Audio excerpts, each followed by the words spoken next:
Hello friends, welcome back to the channel. नोंथांमोनखौ बयखौबो बड' जब निउसआव बरायनाय जाबाय आरो दिनैनि बे मोनसे गोदान भिडिअ नोंथांमोनखौ बयखौबो बरायबाय। दिनै जोंहा लोगोफोर 3 अक्ट'बर जोंहा बे 3 अक्ट'बराव गभर्नमेन्ट अफ इन्डियानिफ्राय साख्रि ओंखारना फैदों। गासै जोंहा मोनबा साख्रिनि रिक्रुटमेन्ट ओंखारना फैदों लोगोफोर। बे मोनबा साख्रिनि रिक्रुटमेन्टनि बागैनो नोंथांमोननो खोन्थानो सानदों। बिनिखायनो नोंथांमोना भिडिअखौ जोबजासिम नायलायदो आरो नोंथांमोना सोरबाफोर चेनेलाव गोदानै फैदोंबा चेनेलखौ साबस्क्राइब खालामना होलायदो लोगोफोर, एबा साबस्क्राइब खालामना लाबानो जाबाय नोंथांमोना। माने नोंथांमोना जुदि साबस्क्राइब खालामोबा सानफ्रामबो नोंथांमोना साख्रिनि आपडेटखौ मोनबाय थानो हागोन। जोंहा लोगोफोर फार्स्ट रिक्रुटमेन्टआनो फैदों। नम्बर 1 पस्टआ जाहैबाय इन्डियान पस्टनिफ्राय फैदों। जा पस्ट अफिसनिफ्राय साख्रि ओंखारना फैदों लोगोफोर। अर्गानाइज नामखौ इन्डियान पस्टेल डिपार्टमेन्ट होननानै बुङो। बेहाय माखासे पस्टनि नामखौबो होनाय दंखायो, जेरै पस्टमेन, बेखौनो जोंहा मेल गार्डबो होननानै बुङो। ओमफ्राय मोनसेया माल्टि टास्किं स्टाफ MTS होननानै बुङो। बे जाबाय जोंहा साख्रिनि नामा। जोंहा बे नाम्बार अफ भेकेन्सिबो मेनसन खालामखादों। जोंहा गासै टटेल पस्टआ दङनो 1371 था जोंहा गासै टटेल पस्ट दङनो लोगोफोर। बेजों लोगोसे सेलारिखौ मेनसन खालामदों। पे स्केल नोंथांमोना मान्थलि मोननो हागोननो। पस्टमेन एबा मेल गार्डनि थाखाय 21,700 निफ्राय जागायनानै सेलारिया बे पस्टमेननि थाखाय बारायहैगोननो 69,100 सिम जाहैगोन होनना बुंदों बारायनानै। ओमफ्राय नैबे माल्टि टास्किं स्टाफनि थाखाय MTS नि थाखाय 18,000 निफ्राय जागायनानै 56,900 सिम जाहैगोन होनना बुंदों सेलारिया। बेजों लोगोसे नोंथांमोननि फरायनाया जानांसिगोन क्वालिफिकेसन। नोंथांमोननि फरायनाया जुदि higher secondary pass 12th pass जाबा नोंथांमोना पस्टमेन मेल गार्ड साख्रिनि थाखाय एप्लाइ खालामनो हागोन। आरो जायफोर बिथांमोना मेट्रिक पास जानाय एबा 10th पास जानाय बिथांमोना माल्टि टास्किं स्टाफ MTS साख्रिनि थाखाय एप्लाइ खालामनो हागोन पस्ट अफिसनि थाखाय। एजनि लिमिटखौबो मेनसन खालामखादों। 18 बोसोर जानायनिफ्राय 25 बोसोरनि सिङाव थानाय गासिबो केन्डिडेटफ्रा एप्लाइ खालामनो हागोन होननानै बे बुंखादों। आरो बेजों लोगोसे माल्टि टास्किं स्टाफनि थाखाय 27 इयार्स जानायफोराबो माने एप्लाइ खालामनो हागोन होनना बे बुंदों। बेजों लोगोसे जोंहा एप्लिकेसन फिसआ जायफोर बिथांमोना आनरिजार्भ EWS OBC बिथांमोननि थाखाय जा एप्लिकेसन फिस हिसाबै 500 लानाय जादों। आरो जायफोर बिथांमोना SC ST PWD मेल ट्रेन्स बिथांमोना जेनेबा ST ST PWD जों बिलं खालामबा बिथांमोना एप्लिकेसन फिस हिसाबै 100 रुपिस होनो नांगोन। अनलाइन पेमेन्ट खालामनांगोन। जोंहा सेलेक्सनखौ रिटन टेस्ट ओमफ्राय इन्टारभिउ लानाय जागोन होनना बुंदों बेहाय। एप्लाइनि मडआ जोंहा अनलाइन लोगोफोर। जबनि लकेसना महाराष्ट्र अल इन्डिया, गासिबो माने अल इन्डियाआवनो जागोन जबनि लकेसना।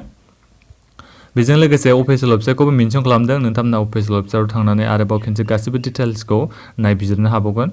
इम्पर्टेन्ट डेट्स होननाय दङ जोंहा अनलाइन एप्लाइ जोंहा 5 अक्ट'बरनिफ्राय सोलिगोन लोगोफोर। दिनैथ' जोंहा 3 अक्ट'बरसो नालाय नोंथांमोना साननै नेबावबानो जाबाय। 5 अक्ट'बरनिफ्राय नोंथांमोना एप्लाइ अनलाइन खालामबानो जाबाय। जोंहा लास्ट डेटआ जाहैबाय 3 नभेम्बर। 3 नभेम्बराव जोंहा लास्ट डेटआनो। बेजों लोगोसे नोंथांमोना बे अफिसियेल नटिफिकेसनखौ डाउनलड खालामनानै नायगारबानो जाबाय। एप्लाइ खालामनायनि सिगां मा डकुमेन्ट्स आपल'ड खालामनांगौ, मा डिटेल्स होनांगोन नोंथांमोननियाव गासैबो बे नटिफिकेसनाव होनाय थागोन। नोंथांमोना बेनिखायनो नटिफिकेसनखौ डाउनलड खालामनानै नायगारबानो जाबाय। बे एप्लाइ अनलाइनाव थांबानो नोंथांमोना 5 अक्ट'बराव एप्लाइ अनलाइन डाइरेक्ट माने एप्लिकेसन फर्माव मोनहैगोन लोगोफोर। आरो बेनि गासैबो लिंकखौ नोंथांमोना भिडिअनि डिसक्रिप्सनाव मोननो हागोन। नोंथांमोना भिडिअनि डिसक्रिप्सनाव चेक खालामहैबानो जाबाय। जोंहा सेकेन्ड नाम्बार रिक्रुटमेन्ट SSC बिनिफ्राय फैदों, जायनि अर्गानाइज नामखौ स्टाफ सेलेक्सन कमिसन होनना बुङो, जायखौ जों सर्ट फर्माव SSC होननानैबो बुङो। जोंहा पस्टनि नामा जाहैबाय जुनियर इन्जिनियार, जायखौ सर्ट फर्माव GE बुङो। बे GE साख्रिनि थाखाय जोंहा रिक्रुटमेन्टआ फैदों स्टाफ सेलेक्सन कमिसननिफ्राय। जोंहा बे डिपार्टमेन्टआ होनाय दंखायो border road organisation, BRO, central public works department. बेफोर गासैबो डिपार्टमेन्ट्सआव नोंथांमोना साख्रिखौ मोननो हागोन होनना बे बुंदों आरो। बेनिखायनो नोंथांमोना बे नटिफिकेसन एबा बे अफिसियेल वेबसाइटआव फैनानै बेखौ गासैबो डिटेल्सखौ नोंथांमोना चेक खालामफैजोबबानो जाबाय। बेहाय जोंहा गोबां पस्टफोर बे मेनसन खालामाखै, जेनेबा पार्टिकुलारलि बेसेबां पस्ट खैथा दं बेखौ मेनसन खालामाखै। जायखिजाया नोंथांमोना बे GE एग्जामिनेसनाव नोंथांमोना जेनेबा क्वालिफाइ जाबानो नोंथांमोना बेफोर माखासे नैबे डिपार्टमेन्टफ्राव नोंथांमोना साख्रिखौ मोननो हागोन होनना बे बुंखादों। बेजों लोगोसे पे स्केल सेलारिखौ मेनसन खालामखादों। 35,400 निफ्राय जागायनानै 1,12,400 सिम नोंथांमोना सेलारिखौ मोननो हागोननो। क्वालिफिकेसना जाबाय नोंथांमोननि फरायनाया डिग्री थाथारनांगोन। नोंथांमोना जेनेबा ग्रेजुवेट जाबायब्ला अब्ला एप्लाइ खालामनो हागोन। आरो जायफोर बिथांमोना डिप्ल'मा दङ इन्जिनियारिंआव बिथांमोना एप्लाइ खालामनो हागोन। एजनि लिमिटआ जाहैबाय मेक्सिमाम जोंहा 32 इयार्सनि जानांगोननो। जुदि मेक्सिमाम जेनेबा नोंथांमोना 32 इयार्सनि गोजौसिन जायोबा नोंथांमोना एप्लाइ खालामनो हानाय नङा। 32 इयार्सनि गाहायनि गासिबो केन्डिडेटफ्रा एप्लाइ खालामनो हागोन, जायफोर बिथांमोना ग्रेजुवेट जाबाय। जोंहा एप्लिकेशन फिस लानाय जादों जेनेरेल ओबिसि बिथांमोना 100 रुपिस होनो नांगोन एप्लिकेशन फिस हिसाबै एससि एसटि पिडब्लिउडि बिथांमोना फिस होनाङा जेनेबा जोंथ' एसटि नालाय बर'फ्रा गासिबो एसटिआनो बिथांमोना एप्लाइ खालामनो सानदोंबा सोरबाफोर बिथांमोना अनलाइन पेमेन्ट खालामनांगौनि गोनांथि गैलिया फिस गैया बिथांमोननि थाखाय जोंहा सेलेक्शन प्रसेसआ कम्पिउटार बेस्ड एग्जामिनेशन जागोन ओमफ्राय जोंहा लास्टआव डकुमेन्ट भेरिफिकेशन जागोन एप्लाइनि मोडआ जोंहा अनलाइन जबनि लकेशना अल इन्डिया नोंथांमोना बे अफिसियेल वेबसाइटआवबो थांनो हागोन बे अफिसियेल वेबसाइट स्टाफ सिलेक्शन कमिशननि नोंथांमोना बे थांनानै आरोबाव गासिबो डिटेल्सखौ चेक खालामनो हागोन जोंहा अनलाइन एप्लाइआ जोंहा स्टार्ट जादोंमोन लोगोफोर 1 अक्ट'बरनिफ्रायनो जोंहा स्टार्ट जाखाबाय अनलाइन एप्लाइआ जोंहा लास्ट डेटआ जाहैबाय अनलाइन एप्लाइनिया 30 अक्ट'बराव जोबफैगोन नोंथांमोना बेनिखायनो एप्लाइ खालामनो सानदोंबा सोरबाफोर ग्रेजुवेट जानायफ्रा एप्लाइ खालामदो अनलाइन एप्लाइ जोंहा सोलिगासिनो दंखायो बेजों लोगोसे एप्लाइ खालामनायनि सिगां नोंथांमोना गिबियावनो नटिफिकेशनखौ डाउनलड खालामनानै नायग्रोबानो जाबाय बेहाय जोंहा गासिबो डिटेल्स होनाय थागोन बेजों लोगोसे नोंथांमोना लगइन खालामनानैसो एप्लाइ खालामनांगोन लगइन खालामनायनि सिगां नोंथांमोना बेनिखायनो नैबे रेजिस्ट्रेशन टु एप्लाइ अनलाइन नोंथांमोना बेहाय थांनानै रेजिस्ट्रेशन खालामनो नांग्रोगोन बिनि उनावसो एप्लाइ अनलाइनाव थांनानै नोंथांमोना एप्लाइ अनलाइन खालामनो हागोन होनना बे बुंखादों मेनसन खालामखादों जोंहा थार्ड नाम्बार रिक्रुटमेन्टआ फैदों ICFRE बिनिफ्राय फैदों रिक्रुटमेन्टआ जायनि अर्गानाइज नामखौ Indian Council of Forestry Research and Education होननानै बुङो जोंहा बे माखासे पस्टनि नामखौ मेनसन खालामदों जेरै multi tasking staff MTS stenographer lower division clerk बेनो जाबाय जोंहा माखासे पस्टनि नामा लोगोफोर जोंहा बे नाम्बार अफ भेकेन्सिखौबो मेनसन खालामखादों जोंहा गोबां दंनो बेहाय भेरियस पार्टिकुलारलि जेनेबा बेसेबां गासै टटेल पस्टआ बेखौ मेनसन खालामाखै जायखिजाया गोबां दंनो पस्टआ पे स्केल नोंथांमोना सेलारिखौ लेभेल 1 आरो लेभेल 4 नि जोहै सेलारिखौ मोनगोन क्वालिफिकेसन नोंथांमोननि फरायनाया जुदि 10 पासबा नोंथांमोना एप्लाइ खालामनो हागोन आरो जायफोर बिथांमोना हायार सेकेन्डारि पास जानाय बिथांमोनाबो एप्लाइ खालामनो हागोन जोंहा एजनि लिमिटआ 18 बोसोर जानायनिफ्राय 22 बोसोरनि सिङाव थानाय गासिबो केन्डिडेटफ्रानो बे साख्रिनि थाखाय एप्लाइ खालामनो हागोन बेजों लोगोसे जोंहा एप्लिकेसन फिस लानाय जादों जेनेरेल ओबिसि बिथांमोना 300 होनो नांगोन ओमफ्राय नाथायबा जायफोर बिथांमोना SC ST PH वुमेन बिथांमोननि थाखाय फिस गैया बिथांमोना माने नो फी बिथांमोना जेनेबा जों बर'फोर आसामनि सिङाव थानाय जेनेबा गासिबो बर'फ्रा ST जायो बे बिथांमोना जेनेबा ST केटेगरिनिया जोंहा नो फी माने फिस गैयानो लोगोफोर नोंथांमोना अनलाइन एप्लाइ खालामनाय समाव पेमेन्ट खालामनाङा होनदों जोंहा सेलेक्सनानो रिटेन टेस्ट आरो टाइपिं राइटिं टेस्ट लानाय जागोन बे मोननै मेथडै जोंहा सेलेक्सना जागोन जोंहा एप्लाइनि मोडआ जोंहा अफलाइनसो जबनि लकेशना हायद्राबाद तेलेंगाना इन्डिया होदों अफिसियेल वेबसाइटआव नोंथांमोना भिजिट खालामनो हागोन गासिबो डिटेल्सखौ आरो नायहैफिननो हागोन जोंहा एप्लाइ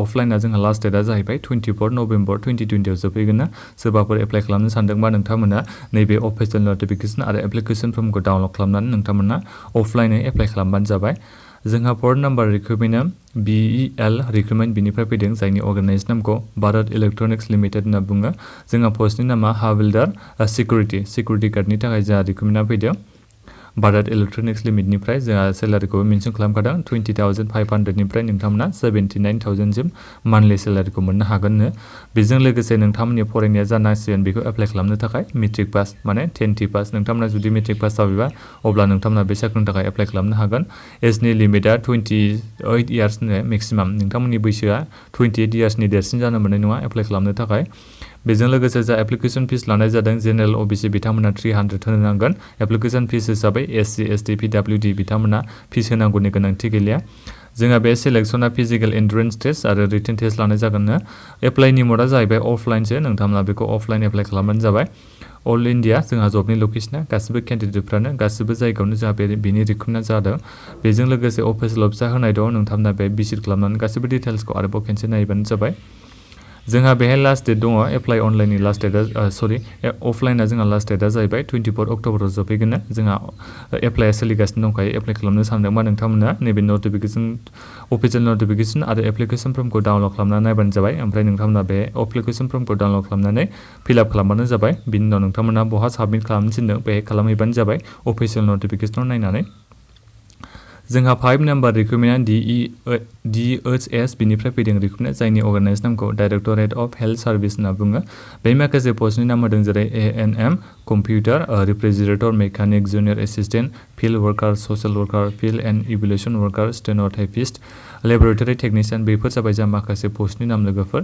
जोंहा गासै टटेल पस्टआ दङ बेफोर साख्रिनि थाखाय गासै दङनो 594टा जोंहा गासै टटेल पस्ट दङनो बेजों लोगोसे पे स्केल जोंहा सेलारिखौ मेनसन खालामनाय दंखायो 14,000निफ्राय जागायनानै सेलारिया 60,500सिम मान्थलि नोंथांमोना सेलारिखौ मोननो हागोन होनना बुंदों क्वालिफिकेशन नोंथांमोननि फरायनाया जानांसिगोन बेखौ एप्लाइ खालामनो थाखाय मेट्रिक पास जायफोर बिथांमोना मेट्रिक पास जानानै दङ बिथांमोना एप्लाइ खालामनो हागोन आरो जायफोर बिथांमोना हायार सेकेन्डारि पास जानो हाबाय बिथांमोनाबो एप्लाइ खालामनो हागोन आरो जायफोर बिथांमोना ITI ग्रेजुवेट जानो हाबाय एबा डिप्ल'मा लानाय दं नोंथांमोना बेफोर साख्रिनि थाखाय एप्लाइ खालामनो हागोननो जोंहा एजनि लिमिटआ 18 बोसोर जाथारनाय जानांगोन बे 18 बोसोर जानायनिफ्राय 40 बोसोरनि सिङाव थानाय गासिबो हौवासा हिन्जावसा केन्डिडेटफ्रानो एप्लाइ खालामजोबनो हागोननो जोंहा एप्लिकेसन फिस लानाय जायाखै गासिबो केन्डिडेटफोरनि थाखाय एप्लिकेसन फिस गैया जोंहा बे अनलाइन एप्लाइ खालामनाय समाव पेमेन्ट खालामनो नाङानो गासिबो केन्डिडेटफ्रानो जोंहा सेलेक्सना रिटेन टेस्ट लानाय जागोननो एप्लाइनि मडआ जाहैबाय अनलाइन नोंथांमोननि बे जबनि लकेसना जाहैबाय आसाम इन्डिया बेहाय जोंहा अफिसियेल वेबसाइटखौबो मेनसन खालामदों नोंथांमोना बे अफिसियेल वेबसाइटआव थांनानै गासिबो डिटेल्सखौ नायहैफिननो हाबावगोन जोंहा इम्परटेन्ट डेट्स होनाय दङ जोंहा एप्लाइ अनलाइना जाहैबाय 6 अक्ट'बर 2020निफ्राय जोंहा एप्लाइ अनलाइना सोलिगोन होनदों बेजों लोगोसे लास्ट डेटआ होनाय दंखायो नै 21 अक्ट'बराव जोंहा लास्ट डेटआ जोबहैगोननो नोंथांमोना 6 अक्ट'बरसिम नेनानै थाबानो जाबाय एप्लाइ खालामनो थाखाय जायफोर बिथांमोना matric pass higher secondary pass एबा ग्रेजुवेट पास जानाय बिथांमोना एप्लाइ खालामनो हागोन 6 अक्ट'बरनिफ्राय जोंहा बेहाय नटिफिकेसनबो होनाय दंखायो माबायदिया एप्लाइ खालामनो हागोन मा डकुमेन्ट्स आपल'ड खालामनांगोन एप्लाइ खालामनाय समाव बे गासिबो डिटेल्स जाबाय होनाय दङ नोंथांमोना बेखौ डाउनल'ड खालामनानै नायनो हागोन बिनि उनाव नोंथांमोना जेब्ला 6 अक्ट'बर जायो अब्ला नोंथांमोना बे एप्लाइ अनलाइनाव थांनानै एप्लाइ अनलाइन खालामहैबानो जाबाय बेनोमोन लोगोफोर दिनैनि माखासे साख्रि फैनाया गुबुन गभर्नमेन्टनिफ्राय एबा सेन्ट्रेल गभर्नमेन्टनिफ्राय नोंथांमोना एप्लाइ खालामनो सानदोंबा बबेबा मोनसे साख्रिनि थाखाय एप्लाइ खालामबानो जाबाय आरो नोंथांमोना माबाफोर प्रब्लेम मोनदोंबा अननानै भिडिअनि कमेन्ट बक्सआव कमेन्ट खालामनो हागोन आरो आङो भिडिअनि डिसक्रिपसनाव मोनसे WhatsApp ग्रुपबो होनानै दोनखामना आंनि बे WhatsApp ग्रुपखौ नोंथांमोना जइन खालामनो हागोन ओमफ्राय नोंथांमोना माबाफोर कनफिउजन जायोबा आंनियाव